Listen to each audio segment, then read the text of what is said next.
Ellie sat on her favorite boulder and looked Tack right in the eyes, telling him what was on her mind.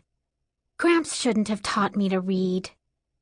Tack responded as he usually did when he received Ellie's confidences. He lowered his head, placing it on her knee for a rub. Ellie obliged her pet, stroking the white hair between his nubby horns with one hand while digging in the pocket of her homespun pinafore with the other. The mountain breeze toyed with the paper she withdrew. With difficulty, she smoothed the small poster out on her other knee. Dirty and wrinkled, it still made her heart beat a little faster. Royal Wedding and Coronation, Princess Tipper and Prince Jairus, Dragon Keeper and Paladin, all invited to the celebration. All invited, but Cinderpart, Clarin Bessapol, and her goat Tack can't come. No chaperone, no travel. Ma and Da aren't interested, and Gramps just laughs. You'll see, is all he says.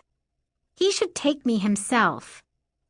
Her younger brother's shrill yell came from the knoll rising out of the river to the east. "Ellie! Ellie!" He stood on the hill, grinning like a bear with a paw in the honey hive, and his face red from running. His stubby tumanhofer body bounced with excitement.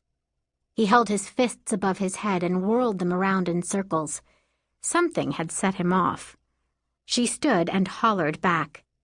"You best be calling me by my proper name out in the open and at the top of your lungs, Gustus Theronback.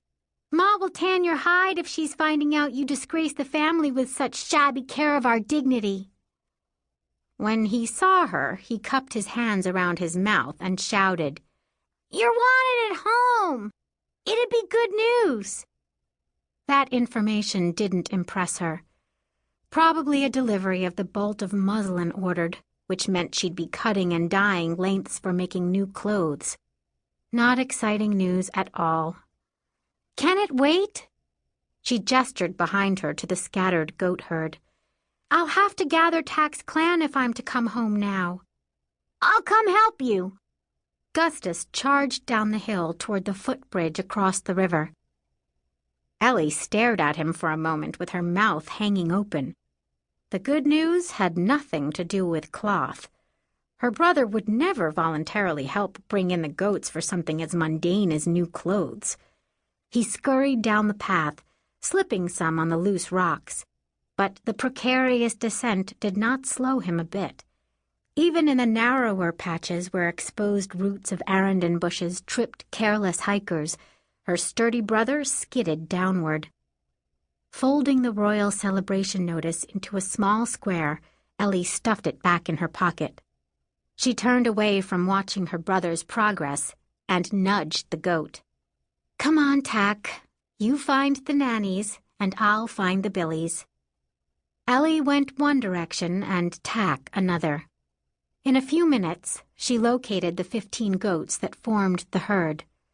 Mostly young males, these animals preferred the rockier terrain. She suspected it had to do with their perpetual game of I'm up highest. She clicked her tongue and tapped her staff on a rock. Their heads rose as if all attached to the same string, though they didn't come right away. Each one chewed what was in his mouth and casually left his place one by one. Taking a serene amble down the hillside, they passed her, heading toward the bridge and home. When the last one clomped by, Ellie rested her staff on her shoulder and followed. Tack already had the nannies plodding along the bank toward the footbridge. Gustus Theronback trailed the nannies and carried the smallest of the baby goats in his arms. He shouted when he caught sight of his sister. "Hurry! Aunt and Uncle Blam and Yellowmont are at the house. I can't tell you the surprise, and I'm going to burst with keeping my tongue from wagging and you from knowing."